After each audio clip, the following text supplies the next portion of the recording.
भगवते वासुदेवाय।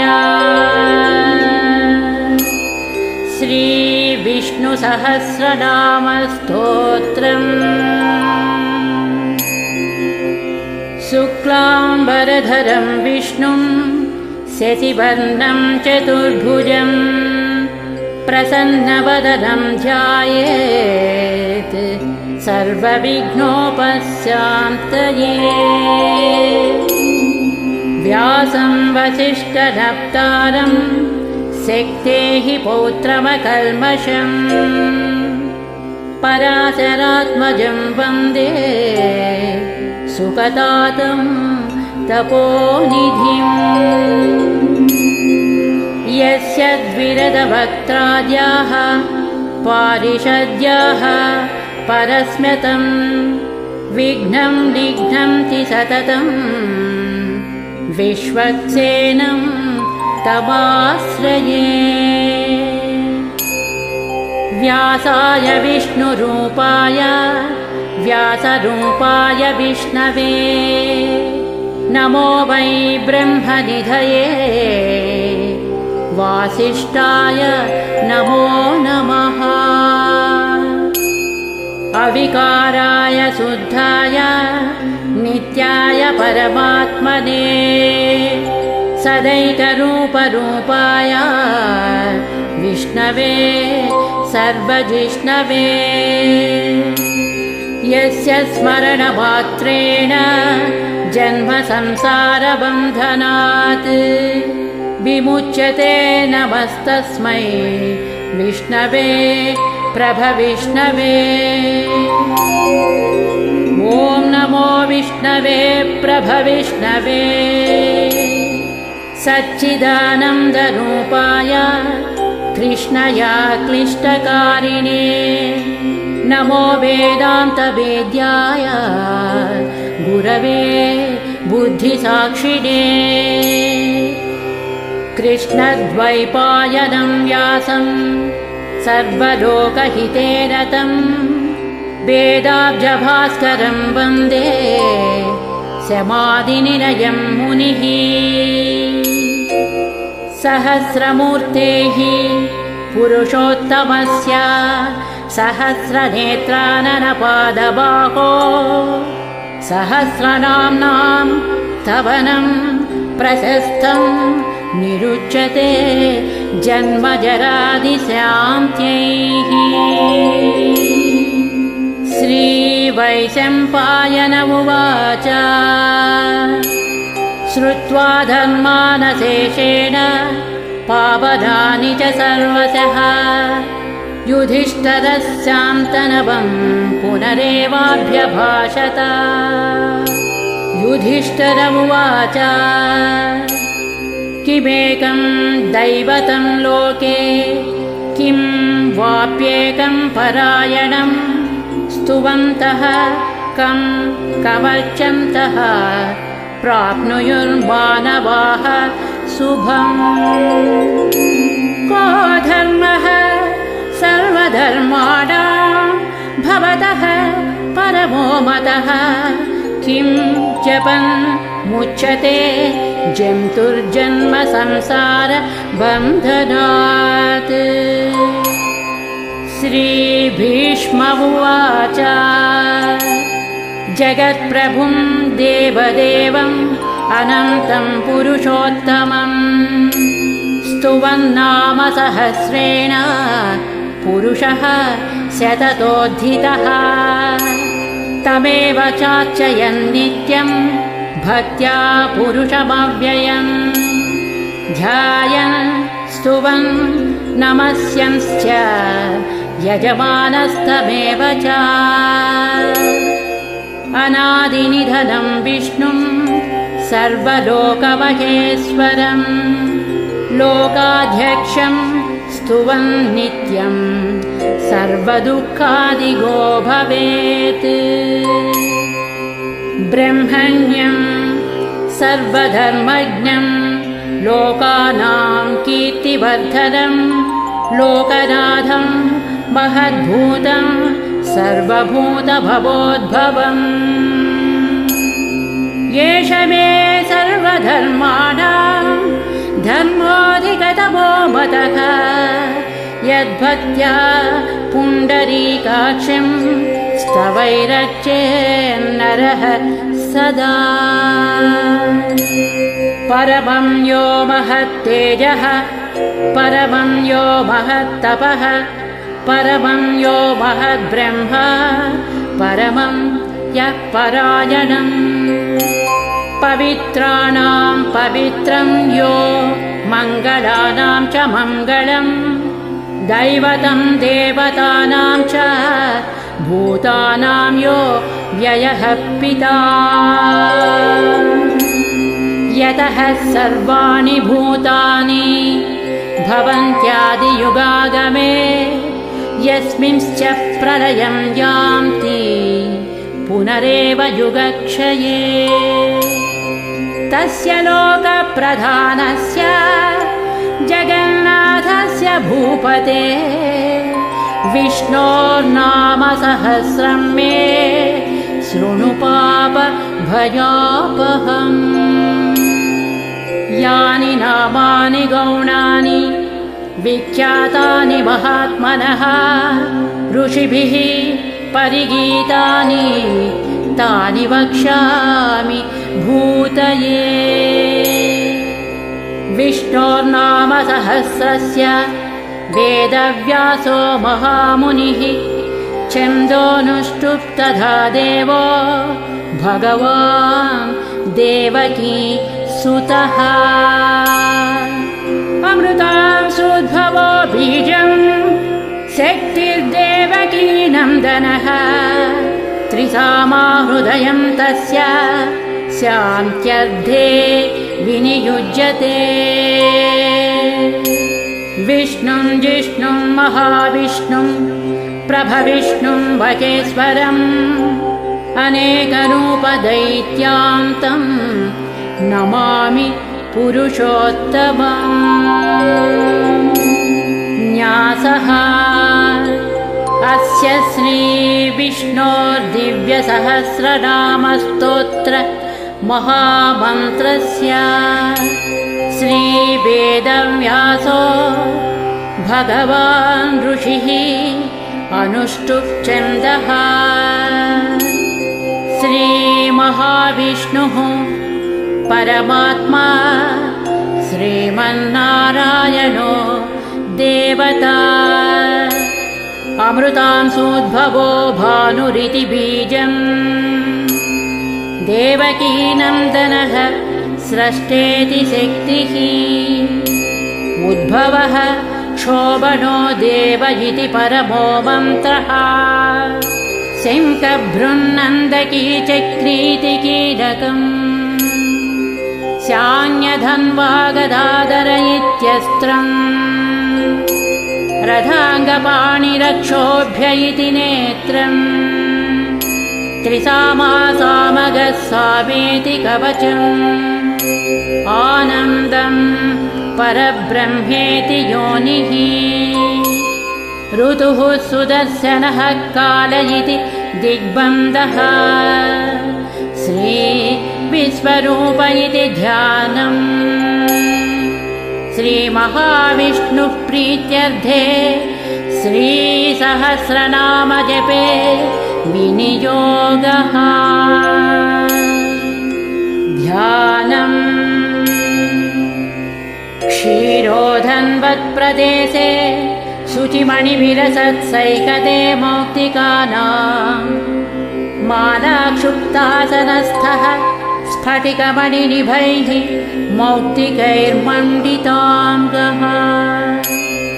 शुभ्रैरभ्रैरदभ्रैरुपरि विरचितैर्मुक्त पीयूषवर्षैः आनन्दीनः पुनीया दरिनलिनगदा शङ्खपाणिर्मुकुन्दः। भूः पादौ यस्य नाभिर्वियदसुरनिलश्चन्द्रसूर्यौ च नेत्रे कर्णवासाः शिरोज्योर्मुखमपि दहनो यस्य वास्तेयमब्धिः। अन्तहस्तं यस्य विश्वं सुरनरखगो भोगि गन्धर्वदैत्यैः चित्रं रम्यते तं त्रिभुवनवपुषं विष्णुमीशं नमामि। ॐ नमो भगवते वासुदेवाय। शान्ताकारं भुजगशयनं पद्मनाभं सुरेशं विश्वाधारं गगनसदृशं मेघवर्णं शुभाङ्गम् लक्ष्मीकान्तं कमलनयनं योगिहृद्ध्यानगम्यं वन्दे विष्णुं भवभयहरं सर्वलोकैकनाथम्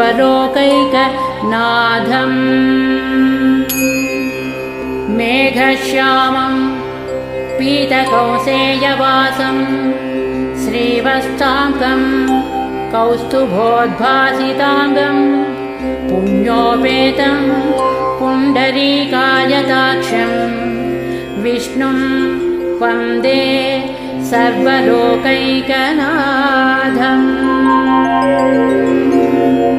नमः समस्तभूतानाम् आदिभूताय भूभृते अनेकरूपरूपाय विष्णवे प्रभविष्णवे सशङ्खचक्रं सकिरीटकुण्डलं सपीतवस्त्रं सरसीरुहेक्षणं सहारवक्षस्थलशोभिकौस्तुभं नमामि विष्णुं शिरसा चतुर्भुजम् छायायां पारिजातस्य हेमसिंहासनोपरि आसीनमम्बुधस्याममायताक्षमलं कृतम् चन्द्राननं चतुर्बाहुं श्रीवत्साङ्कितवक्षसं रुक्मिणी सत्यभामाभ्यां सहितं कृष्णमाश्रये इति उत्तरपीठिका समाप्तः। स्तोत्रं हरिः ॐ। विश्वं विष्णुर्वषट्कारो भूतभव्यभवत्प्रभुः भूतकृद्भूतभृद्भावो भूतात्मा भूतभावनः भूतात्मा परमात्मा च मुक्तानां परमागतिः अव्ययः पुरुषः साक्षी क्षेत्रज्ञोऽक्षर एव च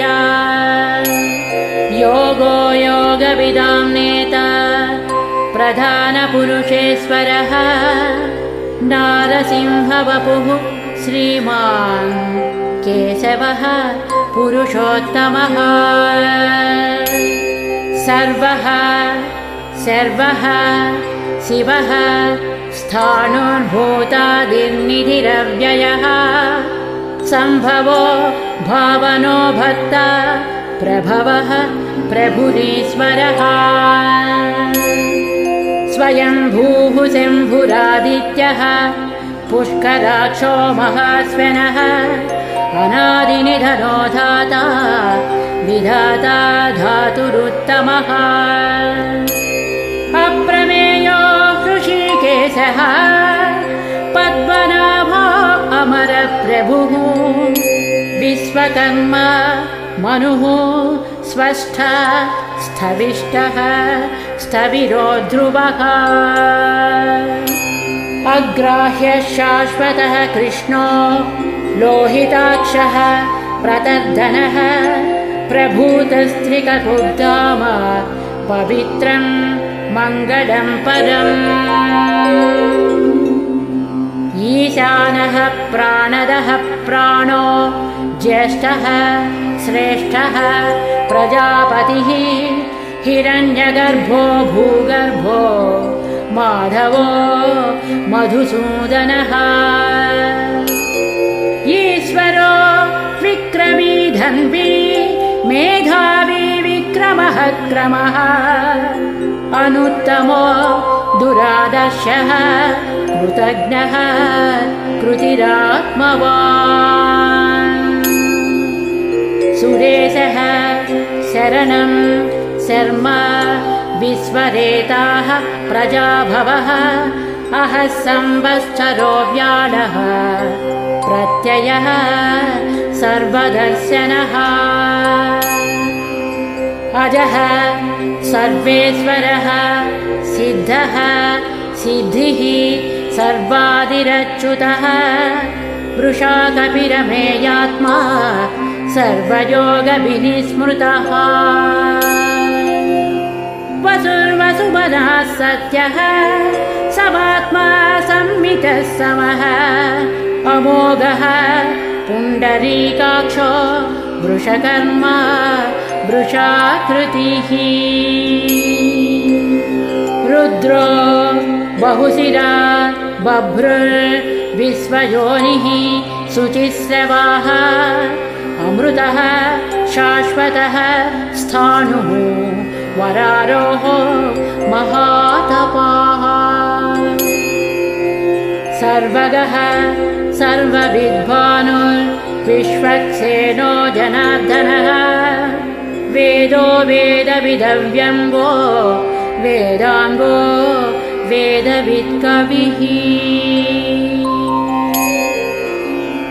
लोकाध्यक्षः सुराध्यक्षो धर्माध्यक्षः कृताकृतः चतुरात्मा चतुर्व्यूहः चतुर्दंष्ट्रः चतुर्भुजः भ्राजिष्णुर्भोजनं भोक्ता सहिष्णुः जगदादिजः अनघो विजयो जेता विस्मयोनिः पुनर्वसुः भूपेन्द्रो वामरः प्रांशु अमोघः शुचिरोज्जितः अतीन्द्रः संग्रहः सर्गो धृतात्मा नियमो यमः वेद्यो वैद्यः सदा योगी वीरः माधवो मधुः अतीन्द्रियो महामायो महोत्साहो महाबलः महाबुद्धिर्महावीर्यो महाशक्तिर्महाद्युतिः अनिर्देश्य वपुः श्रीमान् अमेयात्मा महादिदृत्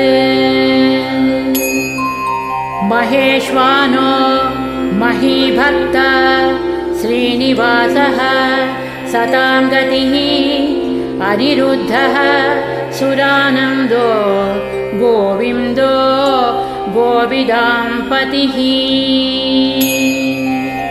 मरीचिर्दमनो हंसः सुपर्णो भुजगोत्तमः हिरण्यनाभः सुतपाः पद्मनाभः प्रजापतिः अमृत्युः सर्वदृक्सिंहः संधाता सन्धिमान् स्थिरः अजो दुर्मर्शनः शास्ता विश्रुतात्मा सुरारिः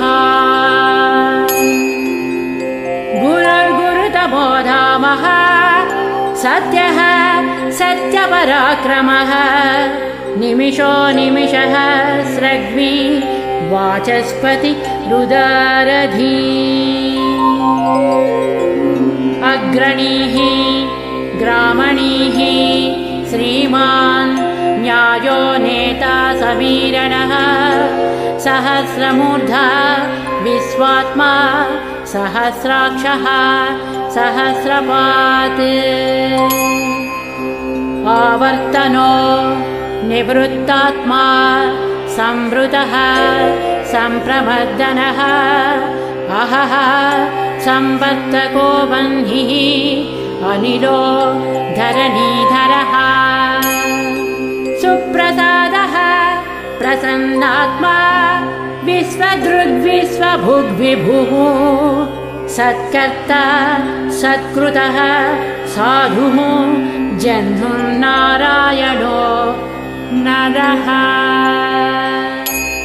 असंख्येयो प्रमेयात्मा विशिष्टः शिष्टकृच्छुचिः सिद्धार्थः सिद्धसङ्कल्पः सिद्धिदः सिद्धिसाधनः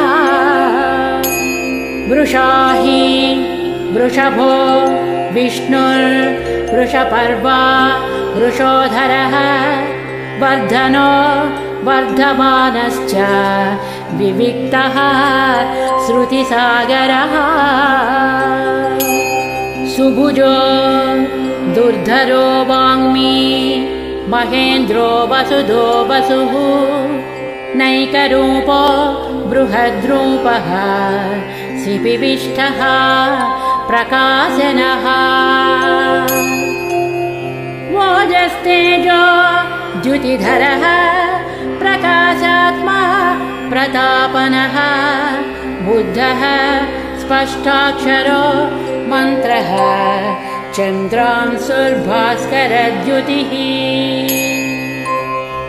अमृतांशुद्भवो भानुः शशिबिन्दुः सुरेश्वरः औषधं जगतः सेतुः सत्यधर्म पराक्रमः भूतभव्यभवन्नाथः पवनः पावनो नलः कामः कामकृत्कान्तः कामः कामप्रदः प्रभुः युगाधिकृद्युगावर्तो नैकमायो महासनः अदृश्यो व्यक्तरूपश्च सहस्रजित् अनन्तजित् शिष्टो विशिष्टः शिष्टेष्टः शिखण्डी नहुषो वृषः क्रोधः क्रोधकृत्कर्ता विश्वबाहुः महीधरः अच्युतः प्रथितः प्राणः प्राणदो वासवानुजः अपां निधिरधिष्ठानम् अप्रमत्तः प्रतिष्ठितः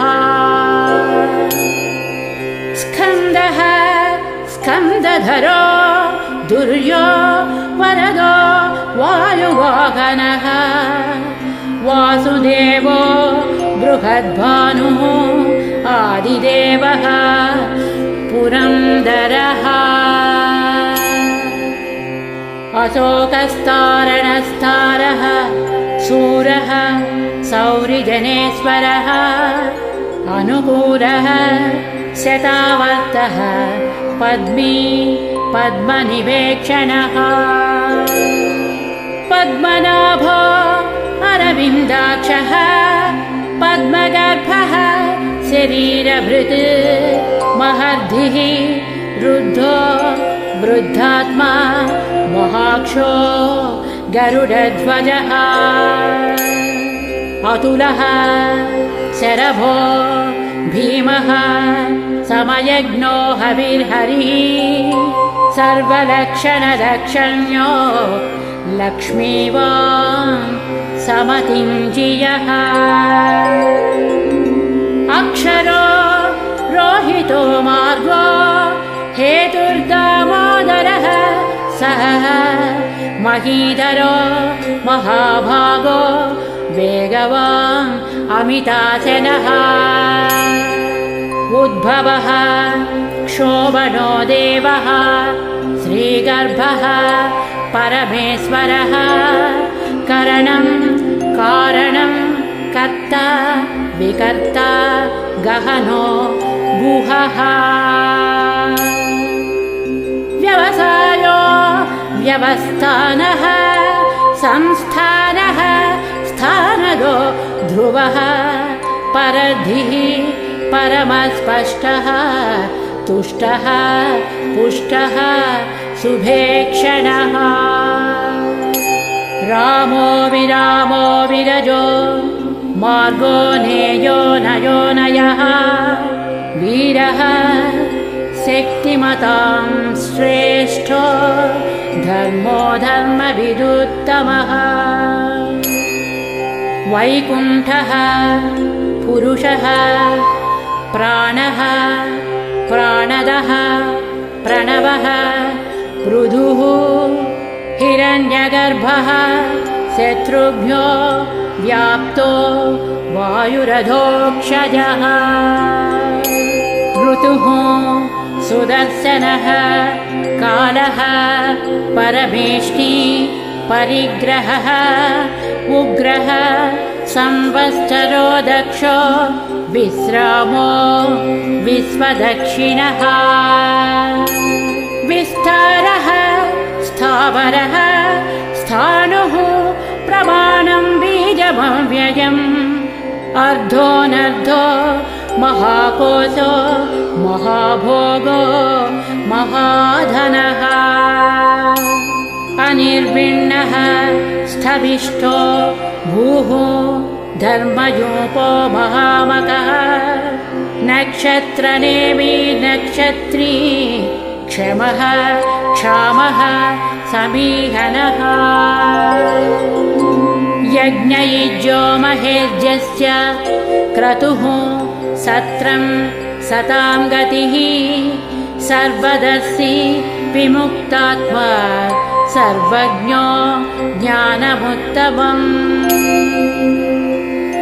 सुव्रतः सुमुखः सूक्ष्मः सुघोषः सुखदः सुहृत् मनोहरो जितक्रोधो वीरबाहुर्विदारणः स्वापनः स्ववसो व्यापी नैकात्मा नैककर्मकृत् वश्चरो वश्चलो वश्ची रत्नगर्भो धनेश्वरः धर्मकृद्धर्मी सदसक्षरमक्षरम् अविज्ञाता सहस्रांशुः विधाता कृतलक्षणः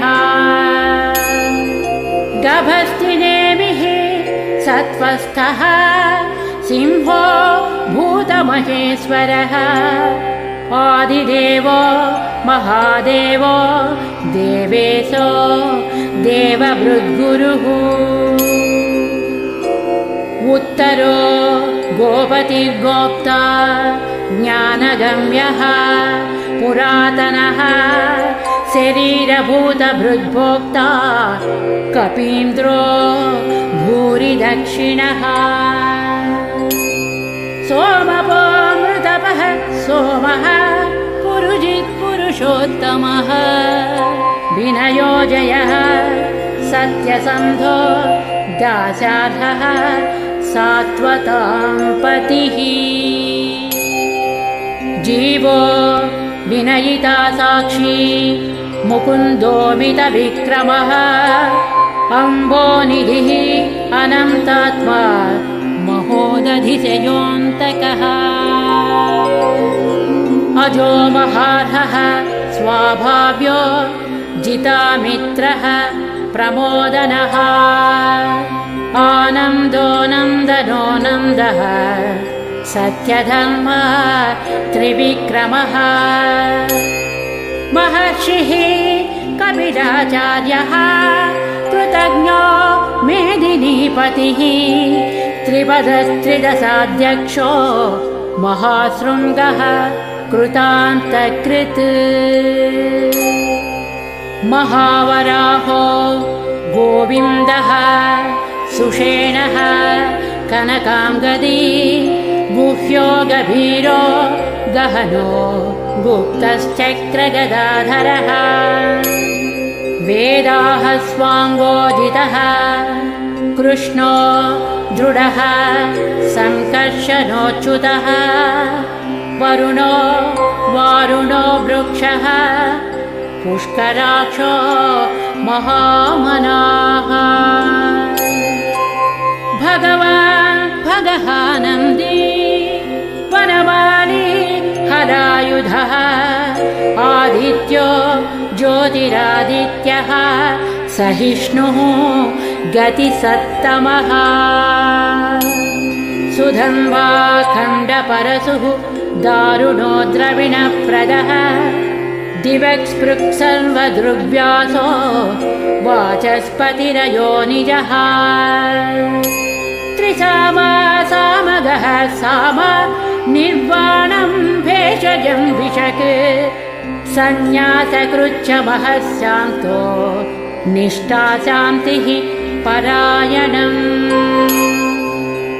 शुभाङ्गः शान्तिदः स्रष्टा कुमुदः कुवलेशयः गोहितो गोपतिर्गोप्ता वृषभाक्षो वृषप्रियः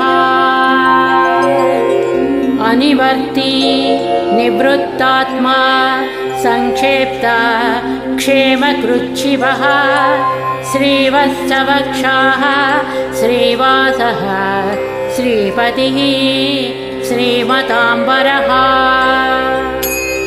श्रीदः श्रीशः श्रीनिवासः श्रीनिधिः श्रीविभावनः श्रीधरः श्रीकरः श्रेयः श्रीमान् लोकत्रयाश्रयः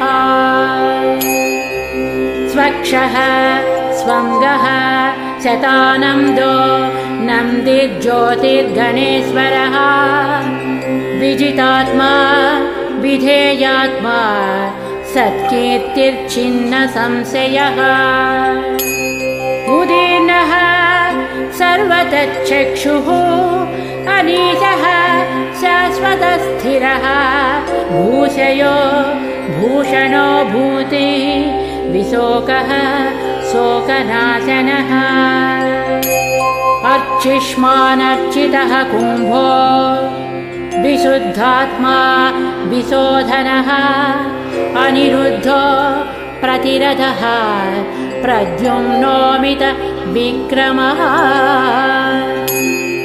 कालनेमिनिः वीरः शौरिः सूरजनेश्वरः त्रिलोकात्मा त्रिलोकेशः केशवः केशिः हरिः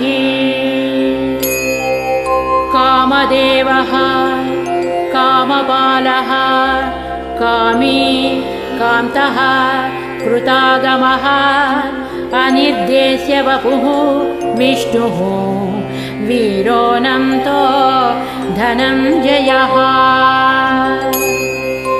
ब्रह्मण्यो ब्रह्मकृद्ब्रह्मा ब्रह्म विवर्धनः ब्रह्मवित् ब्राह्मणो ब्रह्मी ब्रह्मज्ञो ब्राह्मणप्रियः महाक्रमो महाकर्मा महातेजा महोरगः महाक्रतुः महायज्वा महायज्ञो महाहविः स्तव्यः स्तवप्रियः स्तोत्रं स्तुतिः स्तोतारणप्रियः पूर्णः पूरयिता पुण्यः पुण्यकीर्तिरनामयः मनोजवस्थितकरो वसुरेता वसुप्रदः वसुप्रदो वासुदेवो वसुर्वसुमना हविः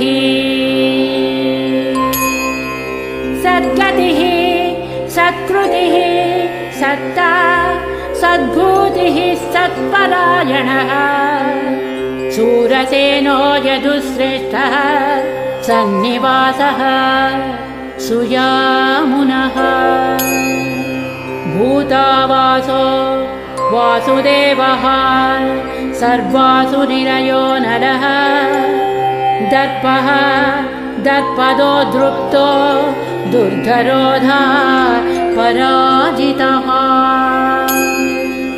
विश्वमूर्तिः महामूर्तिः दीप्तमूर्तिरमूर्तिमान् अनेकमूर्तिरव्यक्तः शतमूर्तिः शताननः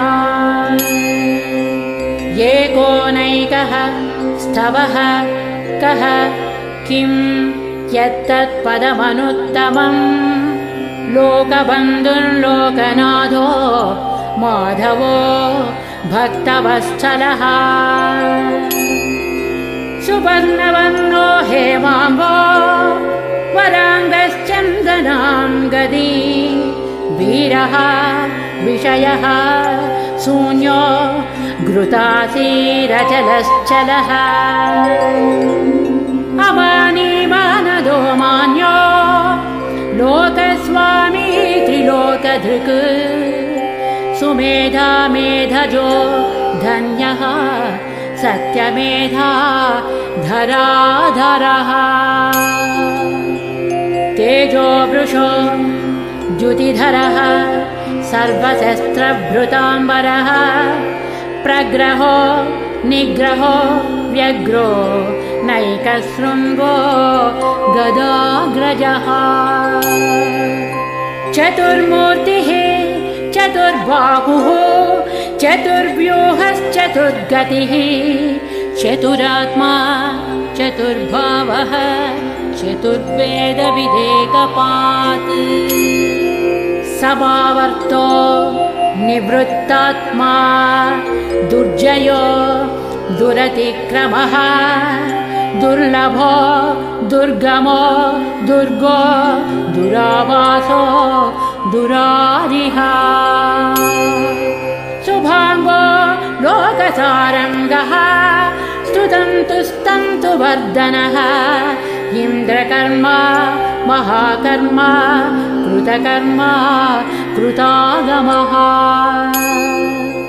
उद्भवः सुन्दरः सुन्दो रत्ननाभः सुलोचनः अर्को वाजसनः शृङ्गी जयन्तः सर्वविजयी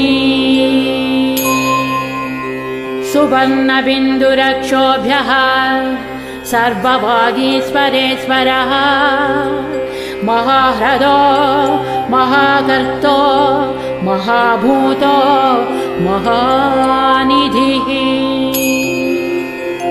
कुमुदः कुन्दरः कुन्दः पर्जन्यः पावनोऽनिलः अमृतांसोऽमृतवपुः सर्वज्ञः सर्वतो मुखः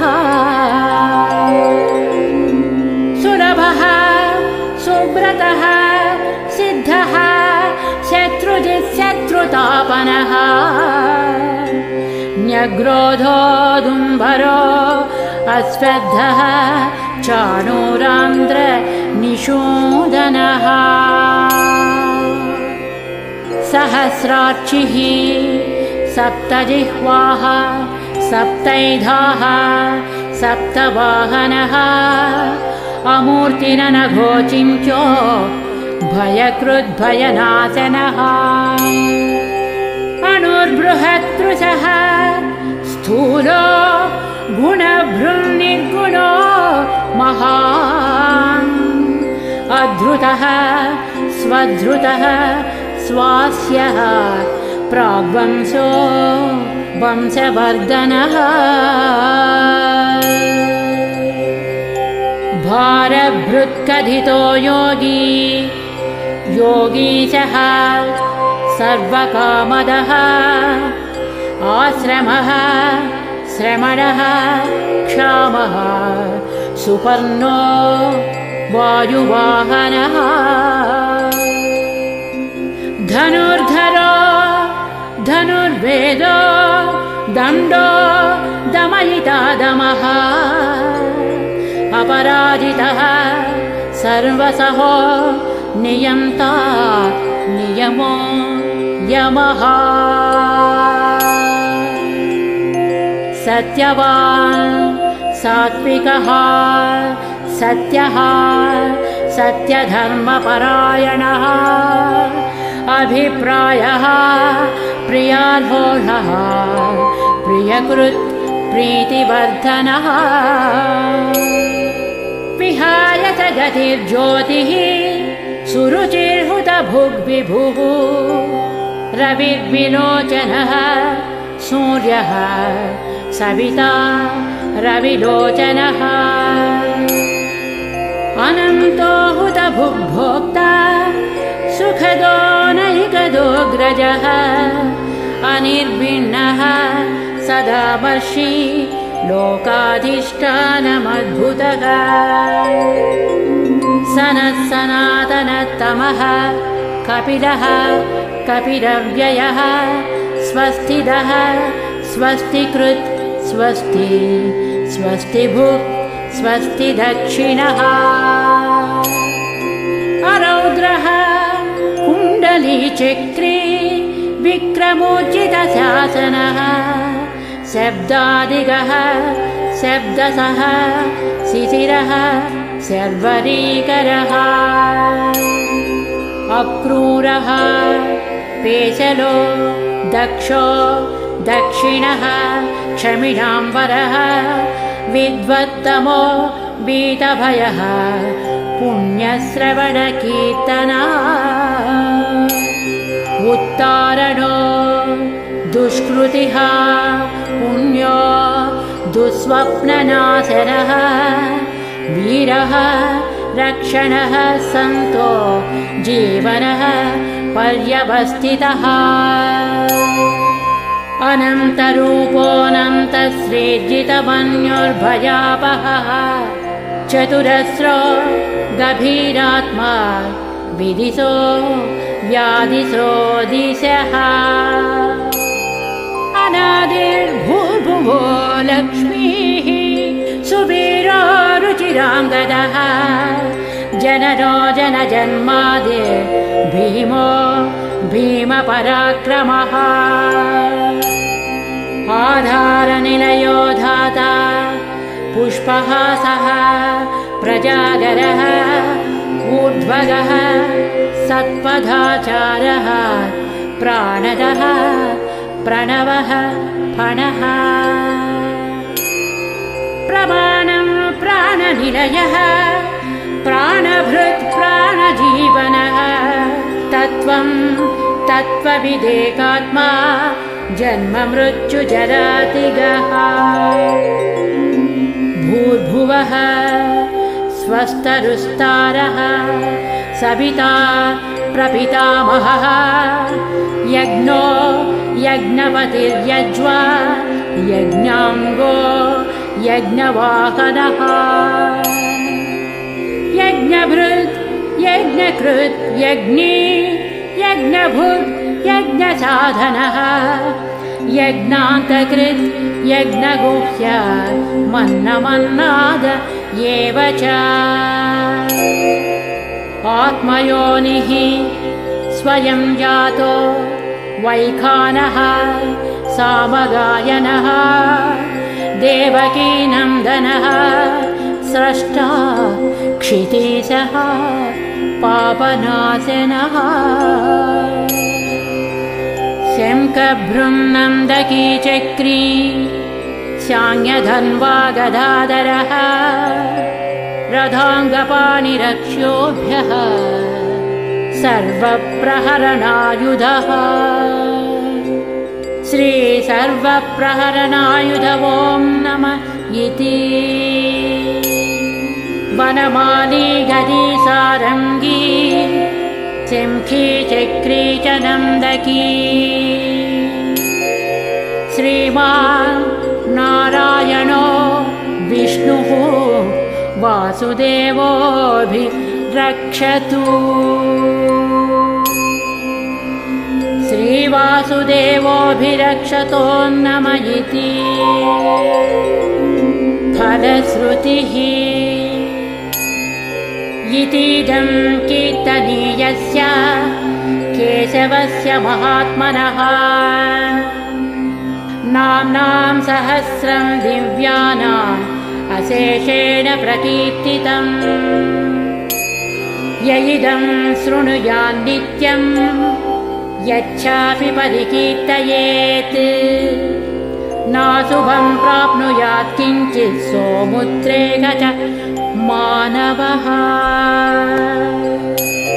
वेदान्तगो ब्राह्मणः स्यात् क्षत्रियो विजयी भवेत् वैश्यो धनसमृद्धः स्यात् शूद्रः सुखमवाप्नुयात् धर्मार्थी प्राप्नुयात् धर्मः अर्थार्थी च अर्थमाप्नुयात् कामानवाप्नुयात् कामी प्रजार्थी चाप्नुयात् प्रजाम् भक्तिमान् यः शतोत्थाय शुचिसद्गतमानसः सहस्रं वासुदेवस्य नाम्नामेतत् प्रकीर्तयेत्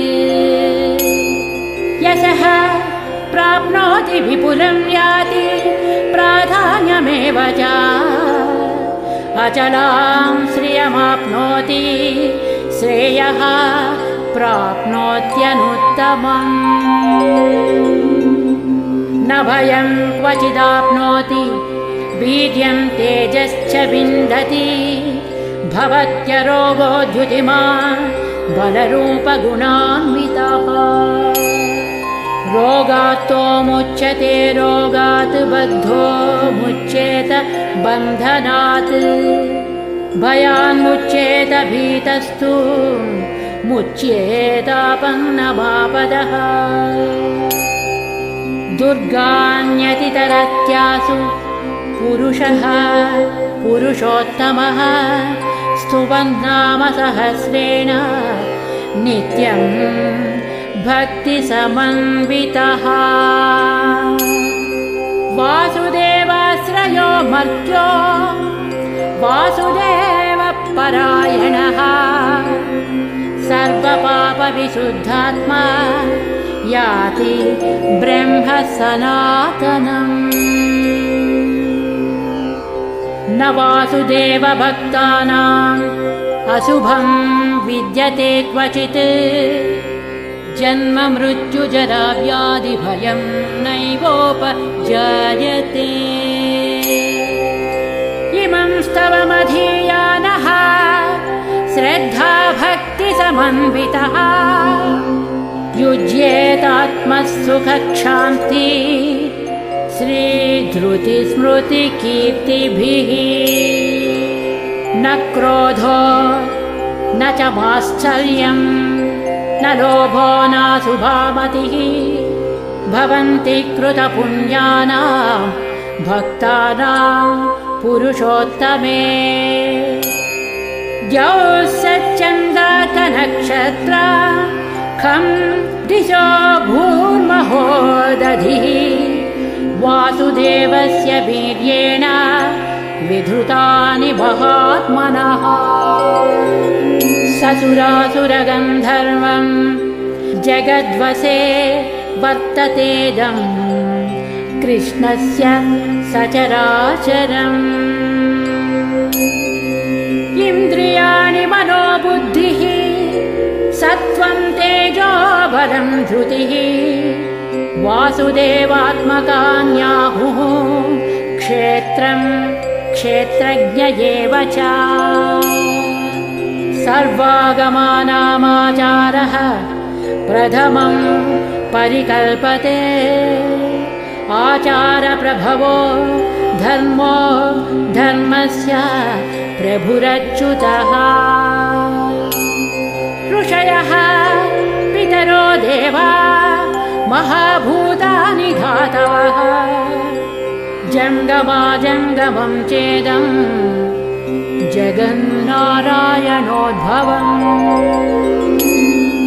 योगो ज्ञानं तथा साङ्ख्यं विद्याः शिल्पादिकर्म च वेदाः शास्त्राणि विज्ञानमेतत् सर्वं जनार्दनात्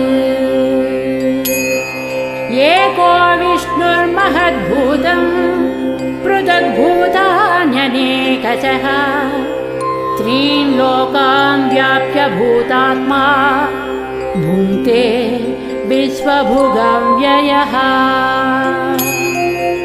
इमं स्तवं भगवतो विष्णोर्व्यासेन कीर्तितं पठेद्य इच्छेत् पुरुषः श्रेयः प्राप्तुं सुखानि च।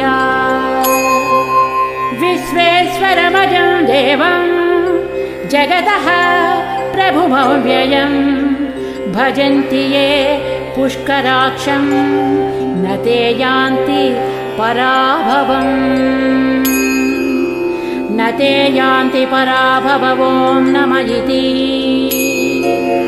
अर्जुनोवाच पद्मपत्रविशालाक्ष पद्मनाभसुरोत्तमा भक्तानामनुरक्तानां त्राता भव जनार्दन। श्रीभगवानुवाच यो मां नाम सहस्रेण स्तोतुमिच्छति पाण्डव सोऽहमेकेन श्लोकेन स्तुत एव न संशयः स्तुत एव न संशयः। ॐ नम इति। व्यास उवाच वासनाद्वासुदेवस्य वासितं भुवनत्रयं सर्वभूतनिवासोऽसि वासुदेव नमोऽस्तु ते। श्रीवासुदेव नमोऽस्तु ते। ॐ नम इति। पार्वत्युवाच केनोपायेन लघुना विष्णोर्नाम सहस्रकं पठ्यते पण्डितैर्नित्यं श्रोतुमिच्छाम्यहं प्रभो। ईश्वर उवाच श्रीराम राम रामेति रमे रामे मनोरमे सहस्रनाम तत्तुल्यं रामनाम वरानने। श्रीरामनाम वरानन। ॐ नम इति। ब्रह्मोवाच नमोऽस्त्वनन्ताय सहस्रमूर्तये सहस्रपादाक्षि शिरोरुबाहवे सहस्रनाम्ने पुरुषाय शाश्वते सहस्रकोटि युगधारिणे नमः। सहस्रकोटि युगधारिण। ॐ नम इति। संजय उवाच यत्र योगीश्वरः कृष्णो यत्र पार्थो धनुर्धरः तत्र श्रीर्विजयो भूति ध्रुवा नीतिर्मतिर्मम। श्रीभगवानुवाच अनन्याश्चिन्तयन्तो मां ये जनाः पर्युपासते तेषां नित्याभियुक्तानां योगक्षेमं वहाम्यहम्। परित्राणाय साधूनां विनाशाय च दुष्कृतां धर्मसंस्थापनार्थाय सम्भवामि युगे युगे। आर्ता विषण्णाः शिथिलाश्च भीता घोरेषु च व्याधिषु वर्तमानाः संकीर्त्य नारायण शब्दमात्रं विमुक्तदुःखा सुखिनो भवन्तु। कायेन वाचा मनसेन्द्रियर्वा बुद्ध्यात्मना वा प्रकृते स्वभावात् करोमि यद्यत् सकलं परस्मै नारायणायेति समर्पयामि। ॐ तत्सत् इति श्रीमहाभारते शतसाहस्रिकायां संहितायां वैयासिक्याम् अनुशासनपर्वान्तर्गत अनुशासनिकपर्वणि मोक्षद्वारे भीष्मयुधिष्ठिरसंवादे श्रीर्विष्णोर्दिव्य सहस्रनामस्तोत्रम् नामैकोनपञ्चशताधिकशततमोऽध्यायः। इति श्री विष्णुसहस्रनामस्तोत्रम् समाप्तम्।